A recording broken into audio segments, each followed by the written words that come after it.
हाँ जी, शुरू करें।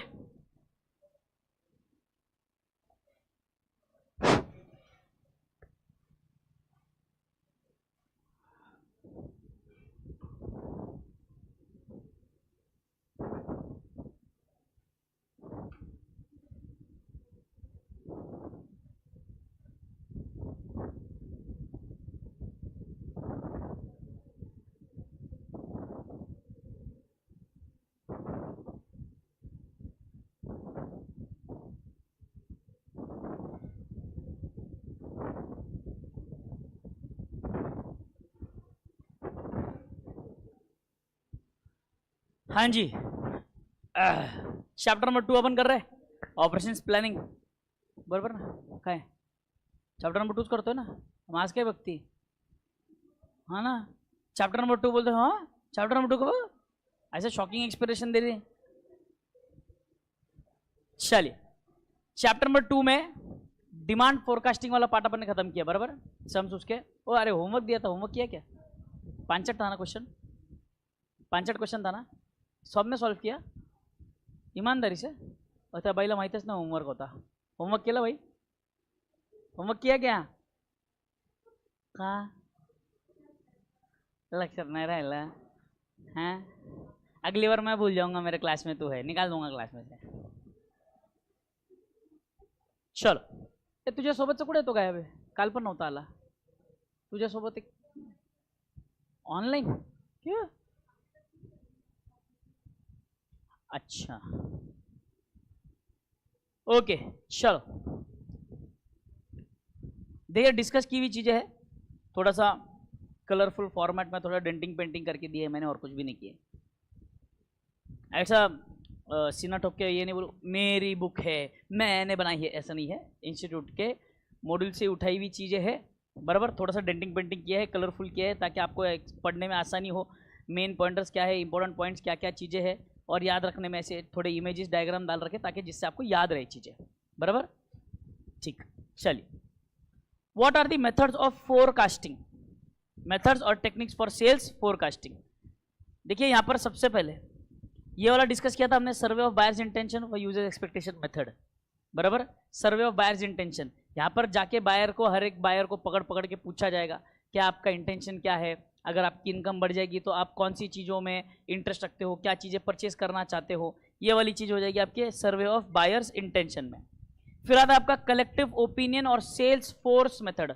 कलेक्टिव ओपिनियन मेथड या सेल्स फोर्स मेथड, इसका मतलब है कि यहाँ पर जो आपकी सेल्स टीम है, जो ग्राउंड लेवल पर जाके हर एक कस्टमर से पर्सनली बात करती है, उनसे मिल के बात करती है, तो उनसे हम पूछेंगे उनका ओपिनियन क्या है, बराबर. ये बात बताई थी मैंने, पढ़ा था ना, डिस्कशन हुआ है ना हमने ये.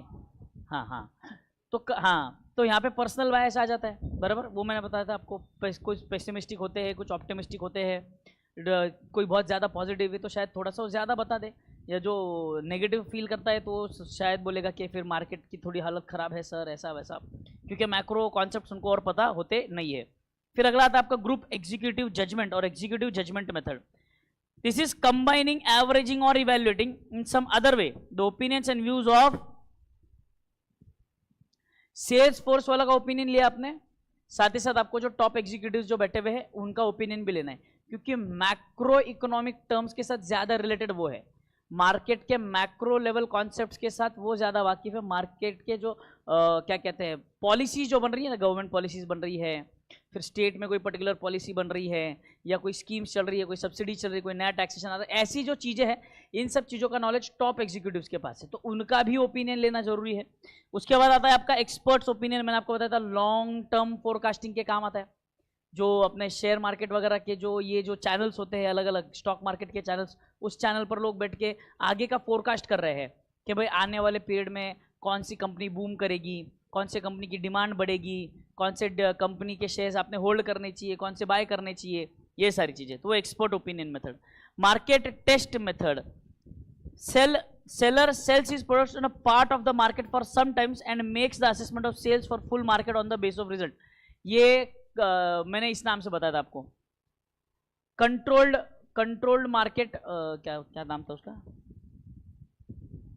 एक मिनट, कंट्रोल्ड मार्केट सर्वे, कंट्रोल्ड मार्केट सर्वे के नाम से बताया था कि कंट्रोल्ड मार्केट सर्वे मतलब उतने उस मार्केट के उतने ही सेगमेंट में हम सेल करेंगे, उतने ही सेगमेंट में सेल करके हम उस प्रोडक्ट का फीडबैक लेंगे, हमको पता होगा कि हमने किसको किसको सेल किया है, क्या इनकम लेवल है इन लोगों की, क्या इनके नेचर है, क्या कल्चरल बिलोंगिंग को ये बिलोंग करते हैं, इनका कल्चरल बैकग्राउंड क्या है, इनका फाइनेंशियल बैकग्राउंड क्या है। तो हमने कंट्रोल्ड एनवायरनमेंट में क्या किया है, सर्वे किया है, कंट्रोल्ड एनवायरनमेंट सर्वे। फिर आता है आपका trend projection method. A trend of companies or industry sale is fixed with the help of historical data relating to sales which are collected, observed, recorded at successive intervals of time। ये किसकी बात हो रही है, जो हम solve करके आए हुए हैं ना, ट्रेंड प्रोजेक्शन मेथड, ये वो है। हमने इन्होंने देखो क्या बोला, ये कहते हैं कि a trend of companies or industry sale is fixed, trend fix किया जाएगा। ट्रेंड यानी को याद है B, A plus B X, तो बी को मैंने बोला B is a trend. Historical data, इतने सारे ईयर दिए थे 2021, 2022, 2023, 24, 25, आगे 2 साल का फोरकास्ट करो, तो पहले पिछले 5 साल का तो एक्चुअल डेटा दिया था, हिस्टोरिकल डेटा दिया हुआ था। Which are collected, observed, recorded at successive intervals, successive intervals एक के बाद एक, ऐसा एब्जर्ड नहीं था ना सर, 2016 का दिया है, फिर 19 का दिया है, फिर 24 का दिया है, successive intervals. Such data is generally referred to as time series. The change in value of sales is found out. The study may show the sales sometimes are increasing, sometimes decreasing, but a general trend in the long run will be either upward or general trend. It cannot be both ways. This trend is called secular trend. The sales forecast with the help of this method are made on the assumption that the same trend will continue in future.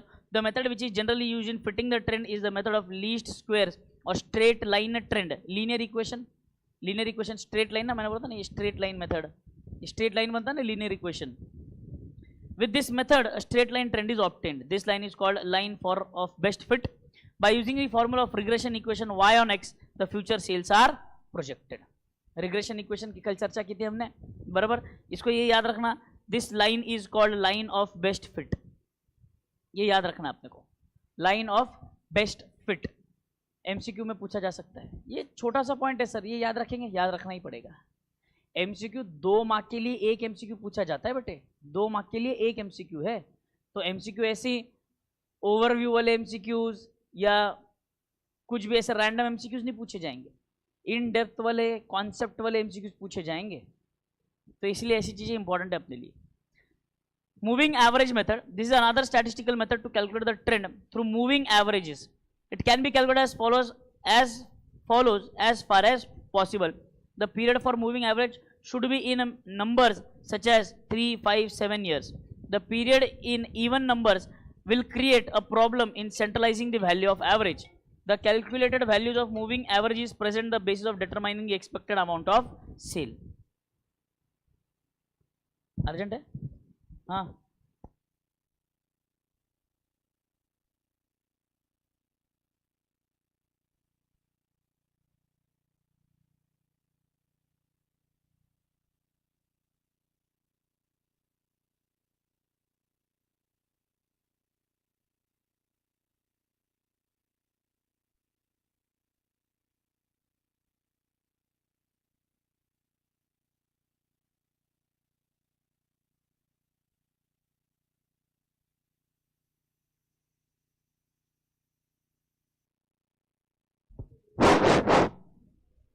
हाँ, आगे बढ़े।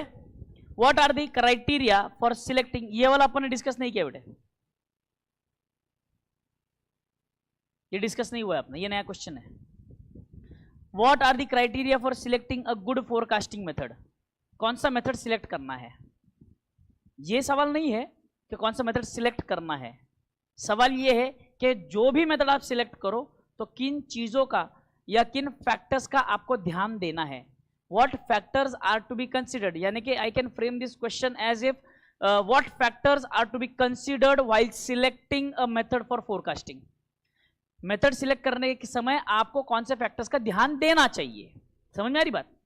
पहला क्या है, but obvious accuracy, 100% accuracy तो कोई नहीं दे रहा सर, वरना उसको फोरकास्टिंग बोलते ही नहीं हम। तो एक्यूरेसी का मतलब क्या, जो भी एक्चुअल रिजल्ट आएगा, हमारा रिजल्ट जो है, हमारा एक्सपेक्टेड रिजल्ट है, that should be very much close to the accurate results. बराबर ना, उसकी एक्यूरेसी ज्यादा होनी चाहिए, वो ज्यादा प्रिसाइज होना चाहिए। समझ में आ रहा है? अब यहाँ पर ये वाला जो मेथड है, ये वाला क्वेश्चन में कितने थे, 7 पॉइंट थे ना। इसमें याद रखना कम से कम आपको जो मेजरली आपको याद रखने वाले पॉइंट है, point number 1, point number 2, point number 3, 4, 6, 5 and 7 एक आध बार याद ना हो, या अगर आपको शॉर्ट में रफली थोड़ा बहुत याद हो, कुछ 1-2 लाइन लिख के आ गए तब भी चलेगा, बट मेजरली ये जो पॉइंट्स मैंने आपको बताया ना 4 पॉइंट, ये पॉइंट तो याद रखना ही रखना है आपको, ठीक है? ये इंपॉर्टेंट रहेंगे आंसर में, आपको आपका एग्जामिनर यही पॉइंट्स ढूंढेगा ज्यादातर।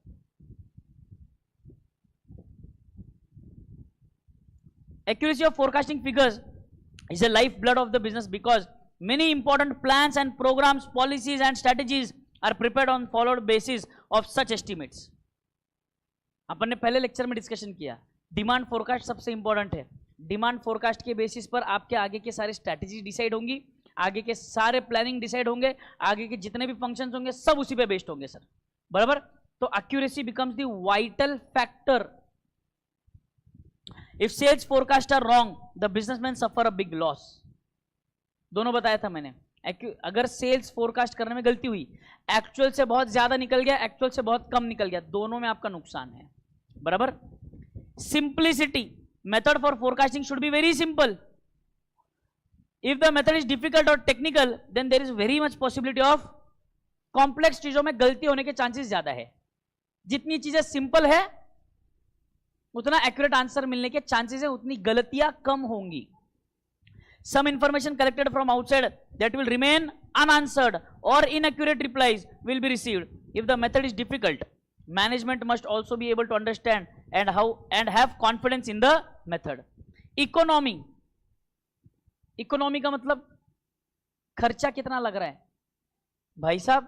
सेल फोरकास्ट करना, सेल आपका जाता है अप्रोक्सीमेटली 4 करोड़ 5 करोड़, और 5 करोड़ का सेल एस्टिमेट करने के लिए जो मेथड लगा रहा है उसमें खर्चा आपका 2 करोड़ लग रहा है। कोई सेंस है क्या? तो it should be cost economic ना, इकोनॉमिक होना चाहिए सर, बेनिफिट मिलना चाहिए उसका। पता चला खर्चा इतना कर रहे हैं, उसका बेनिफिट हमें कुछ नहीं मिल रहा है। Should be economical, taking into account the importance of the accuracy of forecast. सस्ते के चक्कर में इनएक्यूरेट के पास मत जाओ, और बहुत ज्यादा एक्यूरेट जाने के चक्कर में बहुत ज्यादा महंगे पे भी मत चले जाओ। समझ रहे हो? ये कैसी एब्सर्ड बातें है सर, आप बीच की बातें करते रहते हो, एब्सर्ड बातें। यही तो ऑप्टिमम यूटिलाइजेशन है जो हम इकोनॉमिक्स में पढ़ते आ रहे हैं। इसी का तो हमें ध्यान देना है कि भाई बहुत ज्यादा परफेक्ट बनने के चक्कर में आप इतना ना खर्चा कर दो कि आपकी कंपनी ना सर्वाइव करे। दूसरी तरफ भाई आप कहीं पर एक मान लीजिए जैसे क्या कहते हैं अपन, जैसे कॉम्प्रोमाइज करने के नेचर पे है कि चलो इतने तो ठीक है, ये कर लेंगे, ये मैनेजेबल है, थोड़ा सा केयरलेस एटीट्यूड दे दोगे ना तो फिर भी कंपनी आपकी वाइंड अप हो जाएगी भाई साहब। तो you have to find that pathway कि ताकि आपके पास रिजल्ट भी एक्यूरेट आए और ज्यादा खर्चा भी ना लगे, वरना कोई सेंस ही नहीं ना sir. Availability, the method should be of such for which the relevant information may be available immediately with the reasonable accuracy. Moreover the technique must give quick results and useful information to the management. Quick result आना चाहिए, और method ऐसा हो जिसकी availability, information method ऐसा होना चाहिए कि जो इंफॉर्मेशन जो आप निकाल रहे हो ना वो अवेलेबल इंफॉर्मेशन होनी चाहिए। मैं आपको एक सिंपल बात समझाता हूं। जैसे फॉर एग्जांपल मान लो जब 2016 में मैं सीए बना, 2017 में हमने क्लासेस स्टार्ट करने की सोची थी, तो हमने 10th स्टैंडर्ड के बाद वाला एक डेटा कलेक्ट किया, एक डेटा पैसा दे के लिया था हमने बाकायदा। 25 से 30 हजार बच्चों का डेटा था बेटे, मैं 2017 की बात कर रहा हूं। अब जिस एरिया में मुझे, अब पर्टिकुलर सबसे पहला सवाल तो ये था कि भाई अपने को कोचिंग स्टार्ट करनी है कॉमर्स की। चार्ट अकाउंटेंट से, हम दोनों चार्ट अकाउंटेंट थे, दोनों फ्रेंड्स चार्टर्ड अकाउंटेंट्स थे, तो बट ऑब्वियस कॉमर्स की क्लासेस करेंगे। तो कॉमर्स की क्लासेस करने के लिए हमें सबसे पहले ये तय करना था कि कौन सी एरिया में क्लासेस शुरू करें। तो सबसे पहला काम हमने क्या किया, जो डेटा हमारे पास आया था उस डेटा पे हमने ये समझने की कोशिश की कि मेजॉरिटी बच्चा कहां पर है। पहले वो डेटा हमने पता किया, बराबर, मतलब रेसिडेंशियल डेटा था वो, उसमें रेसिडेंशियल एड्रेस था। अब जैसे अगर मैं आपको बताऊं BMCC, MMCC, modern college, MIT college, यहाँ पे बात करेंगे, कॉलेज यहाँ पर है बट बच्चा यहाँ पे रहता नहीं है, बहुत बच्चा कम रहता है यहाँ पे, क्योंकि यहाँ पे रेसिडेंशियल एरिया कम है ना सर। जो आपका मिलेगा वो सीधा किधर मिलेगा, एसबी रोड पे गोखले नगर वगैरह मिलेगा, ये नवी पेट एरिया जो पेट एरिया से वही मिलेगा, या तो फिर बाहर से। बच्चा तो बाद में पता चला बच्चा तो लोनावला वहां से ट्रेवल कर रहा है, लोनावला से, आलंदी से, जुन्नर से। और कितने बच्चे तो हमको ये भी पता चला कि बाहर से बच्चा पुणे में आ रहा है 10th स्टैंडर्ड खत्म करते ही पुणे में आ रहा है। किस चीज के लिए? 11वीं 12वीं और प्रोफेशनल कोर्स परस्यू करने के लिए। 10वीं के बाद ही तुरंत आ जा रहा है बच्चा। डेटा जैसे जैसे एनालाइज करते जा रहे हैं वैसे वैसी चीजें वहां पे और नया नया इंफॉर्मेशन मिलता जा रहा है। अब हमें इंफॉर्मेशन ये चाहिए थी, क्योंकि डेटा हमारे पास कौन सा था? जो बच्चा 10th स्टैंडर्ड पास हुआ है। अब ये 10th में जितना बच्चा पास हुआ क्या सब कॉमर्स जाता है? सर साइंस का स्ट्रीम मेजर स्ट्रीम है, फिर कॉमर्स का स्ट्रीम आ जाता है आपका, उसके अलावा डिप्लोमा का स्ट्रीम आ जाता है आपका, उसके अलावा लोग ये तीनों छोड़ के, आर्ट्स भी छोड़कर और भी कुछ तो कोर्सेज आते हैं छोटे मोटे, ITI वगैरह जैसे कोर्सेज अपने महाराष्ट्र में बहुत जगह पर होता है। 10वीं हो गई, ITI का कोर्स किया, कंपनी में जॉब पे लग गए, 1 साल का कोर्स रहता है, 1.5 साल का 2 साल का मैकेनिकल कोर्स है, थोड़ा सा वो टेक्निकल, वो कोर्स कर लो, कंपनीज में जॉब पे लग जाती, 15-20 हज़ार की सैलरी मिल जाती। तो ऐसे भी डाइवर्ट होने वाले बहुत लोग हैं। फिर दूसरा चैलेंज ये था कि ये पता करना कि अब कौन से एरिया में नंबर ऑफ स्टूडेंट ज़्यादा है और कौन से एरिया के बच्चे कॉमर्स ज़्यादा प्रेफर करते हैं। तो मेरे आंखों के सामने हमारे बेसिकली हमारे घर के पास में बिल्कुल नज़दीक में 2 एरियाज आए। एक था विश्रांतवाड़ी एरिया और दूसरा आया हमारे सामने एक वडगांव शेरी वाला एरिया। ये 2 एरिया है। वडगांव शेरी का एरिया जब हमने थोड़ा सा सर्वे किया, सर्वे करने के बाद वहाँ पे जाके हमने पता किए क्लासेस। अब बच्चा मेजर साइंस में जा रहा है कॉमर्स में जा रहा है, ये कहाँ से पता करेंगे? अब घर घर लोगों के जाके तो पूछ नहीं सकते, सर आपके घर में बच्चा है, आपके घर में बच्चा जो है वो 10वीं पास है, अच्छा 10वीं पास है तो क्या वो साइंस लेगा या कॉमर्स लेगा? क्या इच्छा ये करना पॉसिबल है क्या प्रैक्टिकली? मेरे पास जो डेटा था वो 25,000 बच्चों का डेटा था, पूरे पुणे का 25,000 बच्चों का डेटा, समझता है 25,000 स्टूडेंट्स, इतने बच्चों का डेटा था। और ये तो वो बच्चे थे जो 10वीं पास हुए थे। मतलब लोगों के घरों में जाता तो पहली का बच्चा, दूसरी का बच्चा, तीसरी का बच्चा, चौथी का बच्चा, कितने स्टैंडर्ड के बच्चे निकलते भाई, बच्चे ही बच्चे यहाँ पर तो भाई हैं। तो भाई कहीं प्लान ना चेंज हो जाए, 11th-12th के कॉमर्स के बजाय कहीं किंडरगार्टन ना चालू कर दे आप। तो ये डेटा कलेक्ट करना डिफिकल्ट था। तब ये डेटा कलेक्ट कैसे करें? एक और आइडिया करते हैं। क्या? उस एरिया के क्लासेस के बारे में पता करते हैं कि कितने क्लासेस है। हमने क्लासेस के बारे में पता किया। क्लासेस में हम लोगों ने जाके मिलकर जो 10th स्टैंडर्ड वाले जो क्लासेस होती थी ना, 10th स्टैंडर्ड के बच्चों को पढ़ाते थे, उन क्लासेस को जाके मिलते थे। जनरली क्या होता है, 10th स्टैंडर्ड तक का ये एक ट्रेंड रहा है कि बच्चा जब भी 10th स्टैंडर्ड के एग्जाम्स पास हो जाता है तो खुशी में उसके पेरेंट्स भी, बच्चा भी पेड़ा लेके अपने क्लासेस जाते हैं, स्कूल जाते हैं, टीचर्स। और 10th के बाद तो ट्रेंड खत्म हो जाता है। बाकी बच्चों को 12वीं में तो ऐसा रहता है कि पास हो गया वही बस हो गया, पेड़ा क्या लेके जाने का, वो हो जाता है सर। बराबर है ना? आप में से कितने लोग ऐसे रहेंगे 10वीं में पेड़ा लेके गए, 12वीं में छोड़ना है यार, बैठना घर में, कहा जाता है। बराबर है कि ना? कितने लोग आप 12वीं के बाद पेड़ा लेके गए थे अपने क्लासेस में?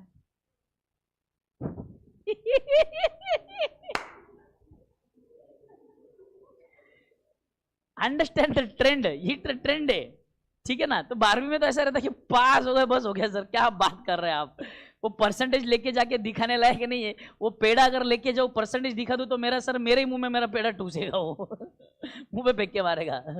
बराबर है?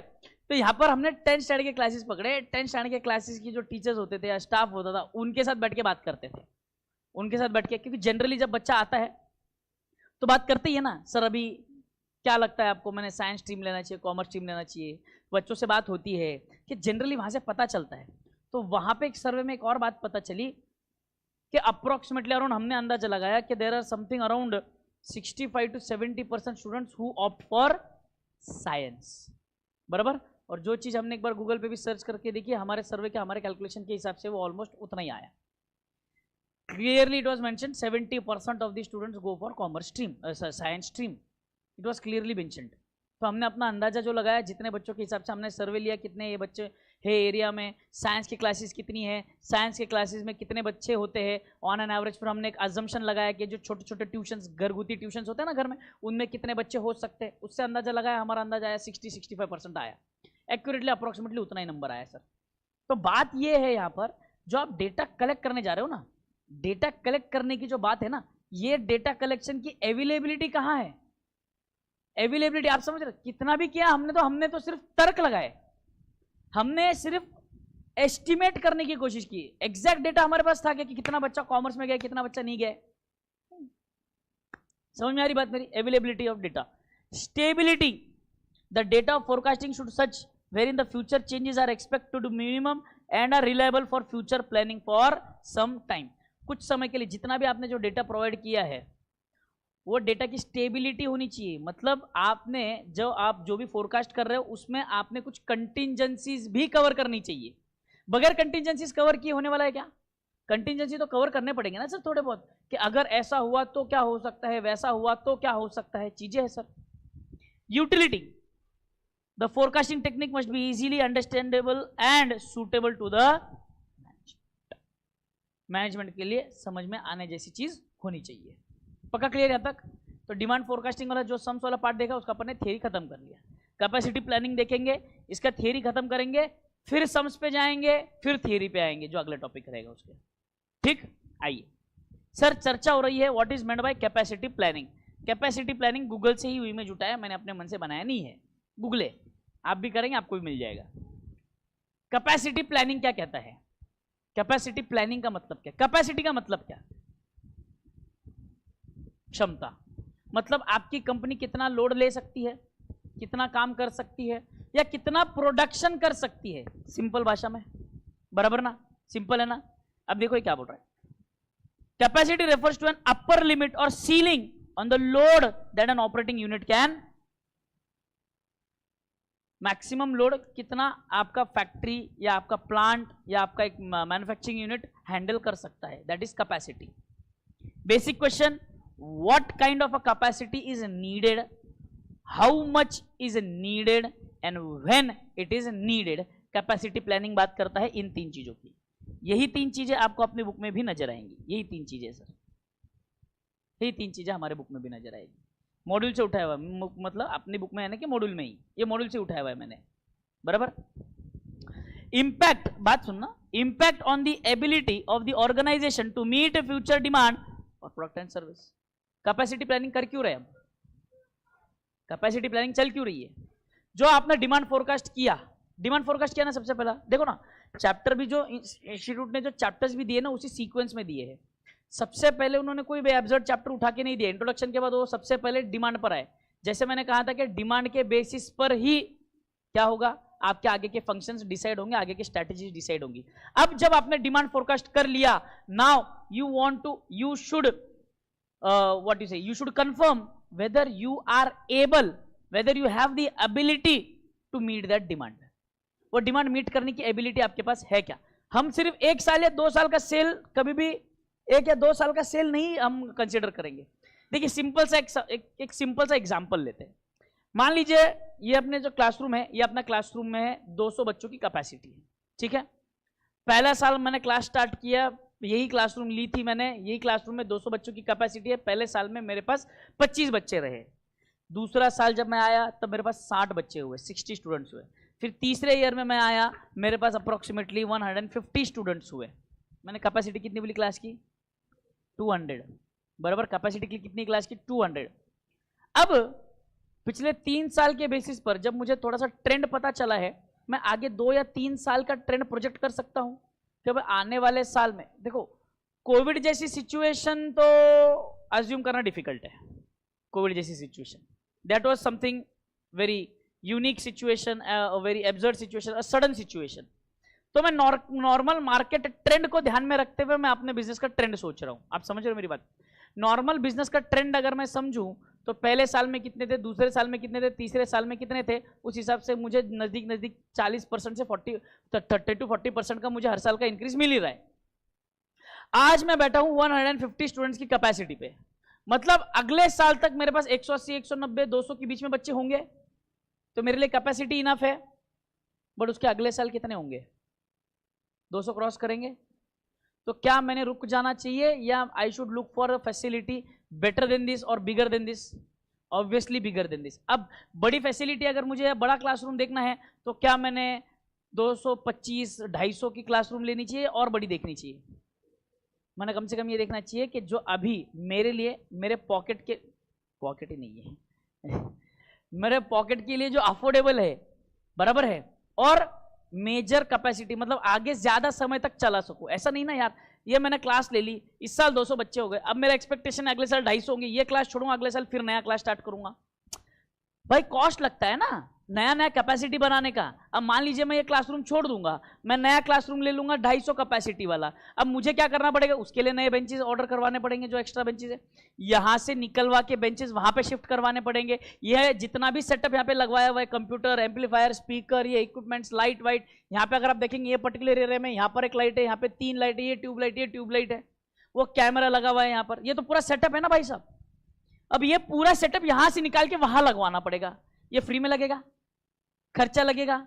मतलब हर साल अगर मैं प्रॉपर्टी चेंज करता रहूंगा तो हर साल मेरा नया नया खर्चा लगता जाएगा, तो फिर मैं कमाऊंगा कब पैसे, समझ में आ रहा है। तो अब मैं 250 कैपेसिटी वाला क्लासरूम नहीं देखूंगा, मैं कोशिश करूंगा मैं 350 से 400 कैपेसिटी वाला क्लासरूम देखूं, और जो मेरे अफोर्डेबल भी, मेरे लिए अफोर्डेबल भी हो, बराबर ना। आज मेरा सेल 300 350 है क्या, आज मेरा सेल तो सिर्फ 200 बच्चों तक का है सर, 150 से 200 के बीच में मेरा सेल है सर, सीधी बात नॉर्मल। तो मुझे आज की करंट इनकम के बेसिस पर प्रॉपर्टी देखनी पड़ेगी ना। अब कुछ में भी बात समझो, जब मैं नई प्रॉपर्टी देखूंगा तो आज जैसे तुरंत कल से नया क्लासरूम, ऐसा होने वाला है क्या, झटके पट चेंज होने वाला है क्या, नहीं होने वाला। वो किधर है कुडाले, ये लोग 12th स्टँडर्ड में थे तभी बात चल रही थी, आपले लेक्चर इथे नवीन बिल्डिंग मध्ये होणार। 12th स्टँडर्ड का पूरा साल निकाल लिया उनका कि अपना क्लास यहाँ पे होगा, अपना क्लास यहाँ पे होगा, अपना क्लास यहाँ पे होगा, पर उनका क्लास हुआ ही नहीं यहाँ पे। एंड में रिवीजन लेक्चर्स हुए 2-4 ये बिल्डिंग में, जब इंदुलाल में क्लासेस होती थी। समय लगता है, प्रॉपर्टी बनने में समय लगता है, बनने के बाद उसके बहुत सारे परमिशन। मैं और प्रसाद सर तो कम से कम 3 महीना 4 महीना हम लोग पीएमसी के चक्कर काटने में रह गए परमिशंस निकालने में, क्योंकि ये कमर्शियल पर्पस के लिए यूज करने वाली बिल्डिंग थी ना, तो कमर्शियल पर्पस के लिए तो उसके अलग अलग परमिशंस लेने पड़ते हैं।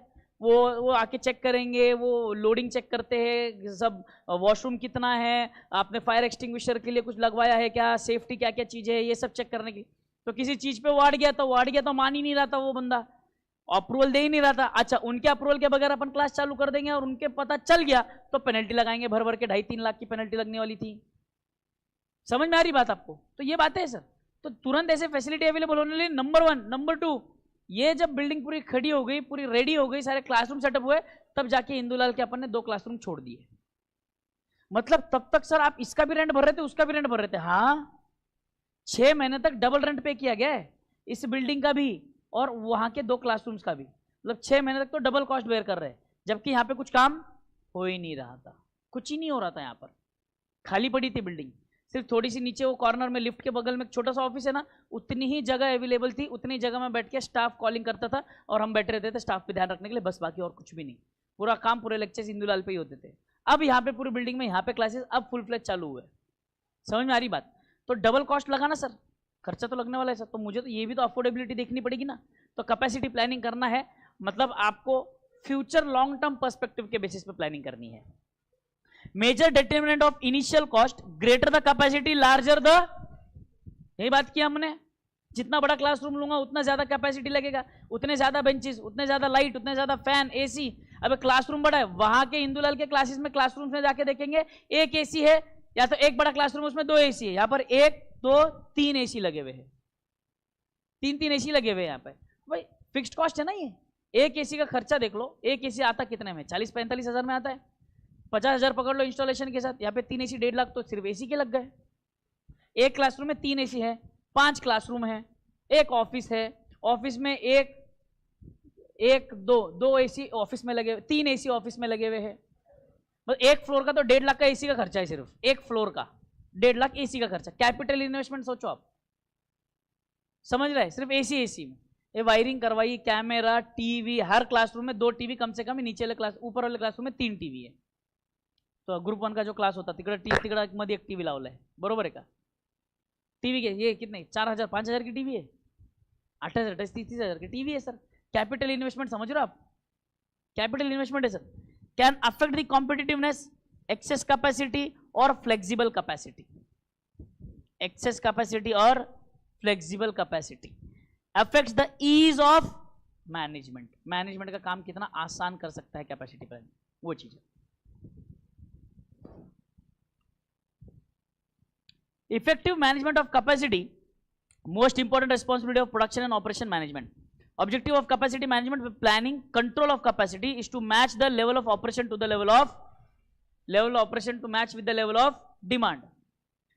Capacity planning is concerned with what kind of capacity, how much capacity, when is this capacity needed.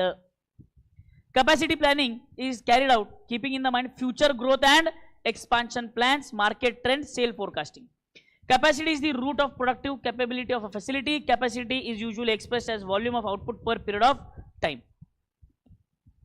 Capacity planning is of mainly two types: long-term capacity plans, short-term capacity plans. Long-term, concerned with investment in new facilities and equipments. These plans are time horizon more than 2 years, which ये short term क्या है, takes into account work force size, over time budgets, inventories etcetera. ये short term, long term. बराबर. Short term का example देता हूं. आपके पास नीचे स्टाफ देखा आपने कॉलिंग के लिए, बराबर. कॉलिंग के लिए स्टाफ बैठा हुआ है, पूरा का पूरा परमानेंट स्टाफ है क्या सर? नहीं. उसमें से 50% स्टाफ सिर्फ 3 महीने के लिए है, 3 महीना या 4 महीना मैक्स. कुछ कुछ उसमें से ऐसे स्टूडेंट्स है एमपीएससी या यूपीएससी की क्लासेस कर रहे हैं, एग्जाम्स उनके आने अभी पेंडिंग है, 2 महीने बाद एग्जाम से प्रिपरेशन वगैरह कर रहे हैं, क्लासेस हो गई है, दूसरा तीसरा अटेम्प्ट है, ऐसे कुछ कुछ वाले बच्चे हैं 2 महीने 3 महीने के लिए काम करेंगे, एग्जाम्स के 1 महीना पहले छुट्टी लेके पढ़ाई करने लग जाएंगे. वो वैसे बच्चे हैं. तो 2-3 महीना बैठे बैठे क्या करें, तो काम पे लगना है. तो अपन ने ऑफर कर दिया कि भाई हमको टेम्पररी एम्प्लॉय चाहिए, उनको भी टेम्पररी काम चाहिए, आ जाओ 3 महीना काम करो, बाय बाय, बाद में बाय बाय टाटा. अभी कुछ काम नहीं, क्योंकि अभी फेज क्या है, 12th के 1 महीना पहले 12th के एडमिशन चल रहे थे, अभी 11th के एडमिशन शुरू हो गए. सीएम इंटर ग्रुप 2 के बैचेस आपको कॉल आए होंगे, सीएम इंटर ग्रुप 2 के बैचेस, सीएमए फाउंडेशन के भी एग्जाम खत्म हो गई, उनको कॉलिंग जाएगी. बराबर. सीएमए फाउंडेशन के बैचेस बन रहे हैं, सीए फाउंडेशन के, मतलब एक साथ इतने सारे बैचेस बन रहे हैं.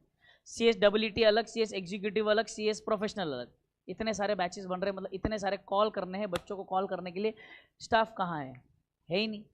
यही एक सीजन है, यही 3 से 4 महीने. उसके बाद कुछ नहीं सर. उसके बाद नया फ्रेश कॉलिंग है ही नहीं.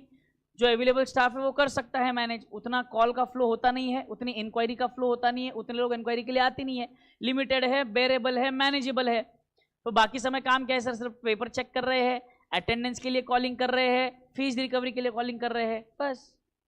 तो उसके लिए इतना सारा स्टाफ बिठाने का कोई सेंस नहीं ना. तो अब यहाँ पे फ्लेक्सिबल काम बनना चाहिए ना.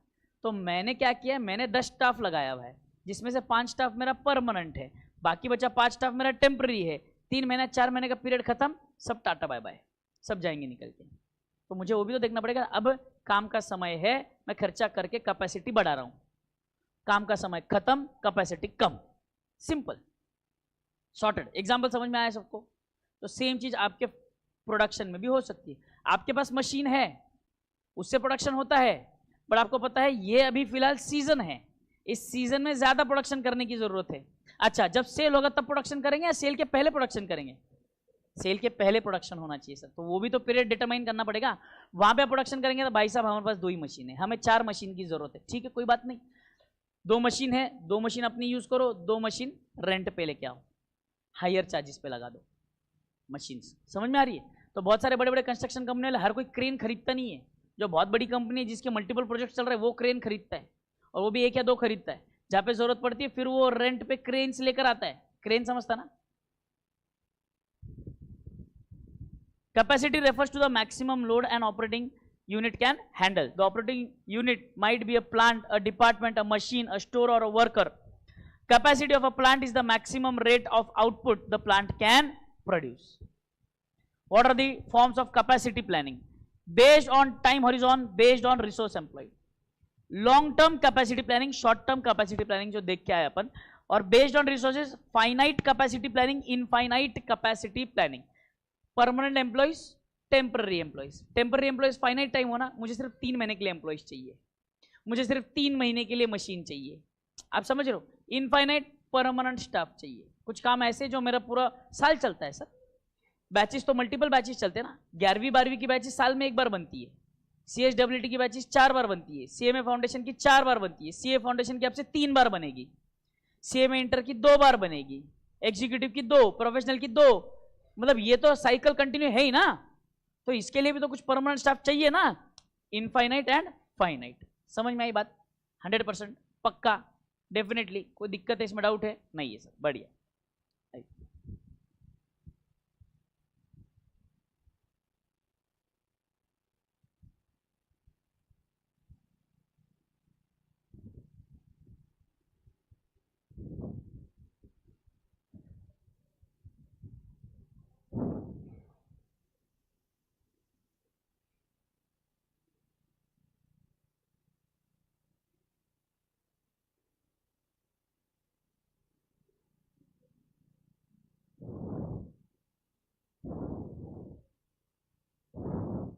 4 इलस्ट्रेशन हो गए थे ना आपने? अच्छा, इलस्ट्रेशन नंबर 4।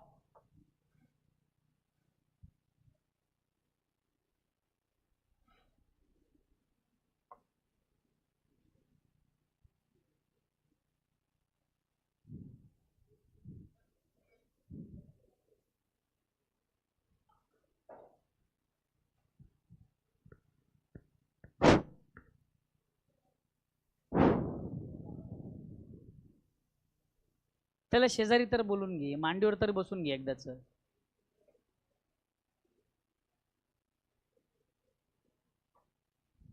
शुरू करें? देखो क्वेश्चन अभी पढ़ेंगे,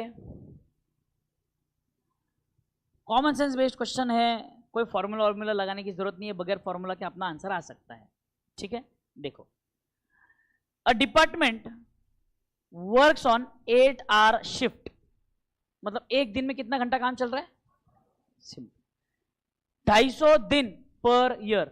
मेजोरिटी आपको 250 ही एग्जांपल दिखेगा. आपने कॉस्टिंग में भी देखा होगा तो मेजोरिटी आपने 250 ही देखा होगा. 250 डेज वर्किंग, 250 डेज वर्किंग वगैरह वगैरह. Has the usages date of a machine as given below.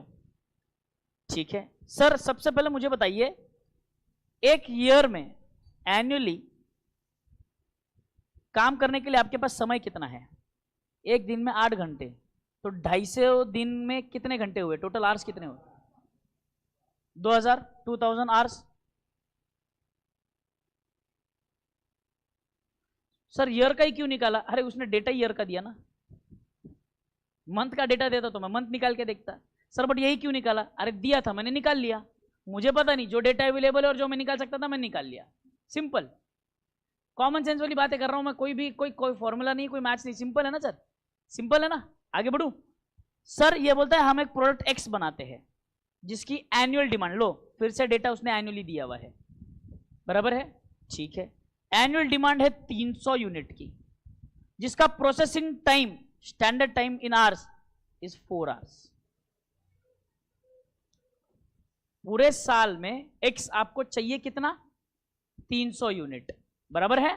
हाँ या ना? एक यूनिट बनाने के लिए कितना समय लगता है? 4 घंटा. 4 आवर्स पर यूनिट, तो 300 यूनिट्स के लिए कितने आवर्स हुए? 1200 hours total per annum, annual पूरे साल में, क्योंकि डिमांड पूरे साल का देखा ना हमने. हाँ या ना? वाई इसकी डिमांड कितनी है? 400. समय कितना लगता है? 6 घंटे. कितना? हाँ 2400.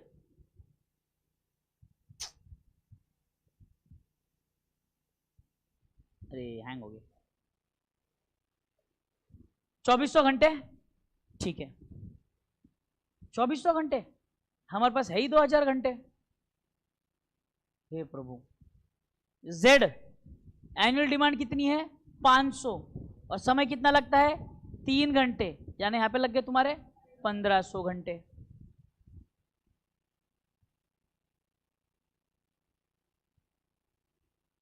तो टोटल कितने आवर्स की रिक्वायरमेंट है आपकी? अगर आपको ये पूरा का पूरा एनुअल डिमांड मीट करना है, कितने आवर्स चाहिए? 5000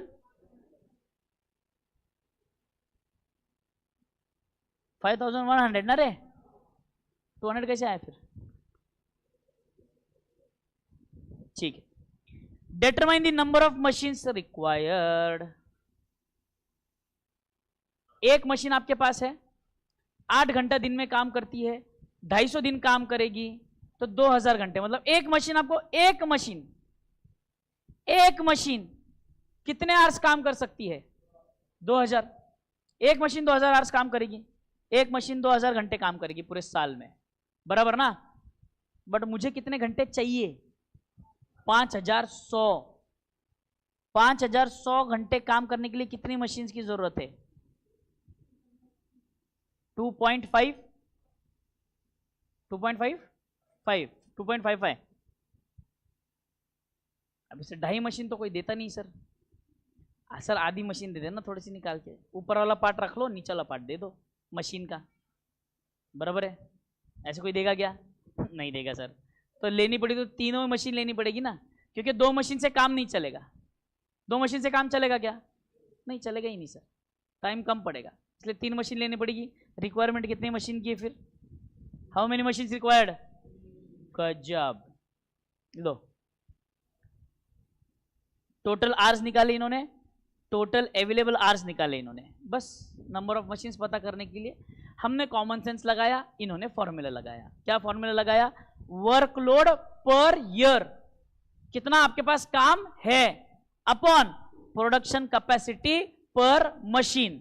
आ गया आंसर 2.55, 3 मशीन। पांचट है, पांचट है, सॉल्व तो करना पड़ेगा ना, बट करो।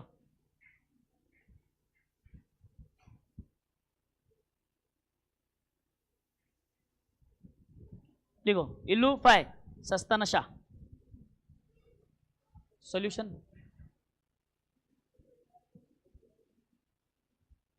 चलिए सर, सबसे पहले मैं लिखता हूं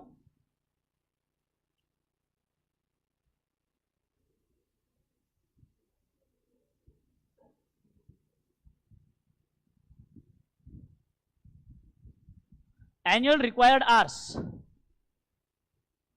एक्स वाई जेड, 300 था ना, इनटू कितना समय लग रहा है इसको,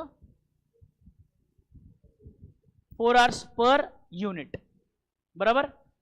इसको इसके वाई के कितने यूनिट्स थे?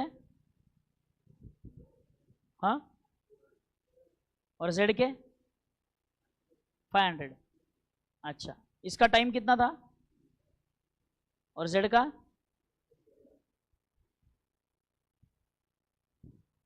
शिकू दे की म्हणो।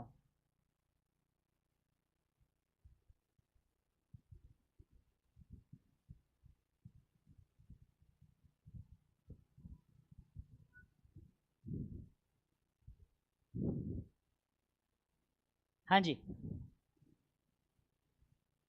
यहाँ पे 1200 आवर्स, यहाँ पर कितना आया था इसका? 2400 ना, 5 3 15।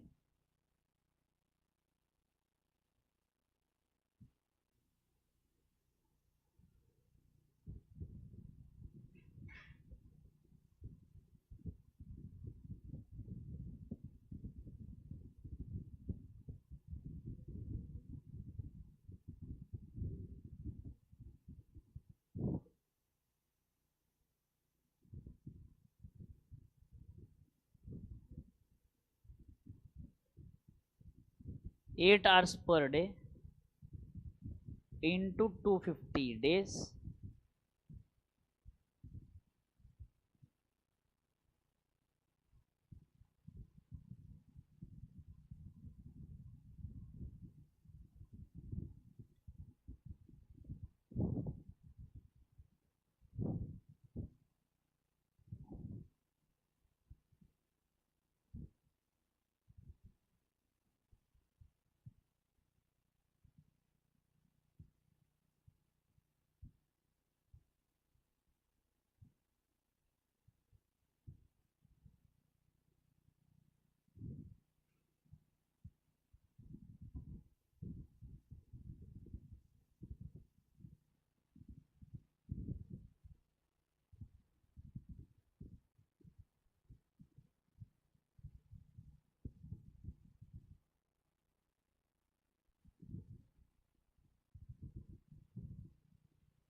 to meet the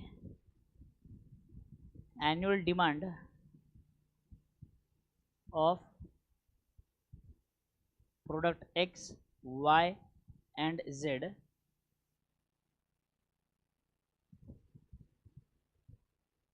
we require 3 machines। कितने मार्क के लिए पूछा जा सकता है क्वेश्चन एग्जाम में? एमसीक्यू, एमसीक्यू में पूछने लायक क्वेश्चन है, कोई दिक्कत थोड़ी ना, एमसीक्यू में पूछ सकते हैं। ऐसा मुंह मत बना रहे, क्या था कैलकुलेशन में उसके, है ना? क्या कोई 5-8 क्वेश्चन है वो?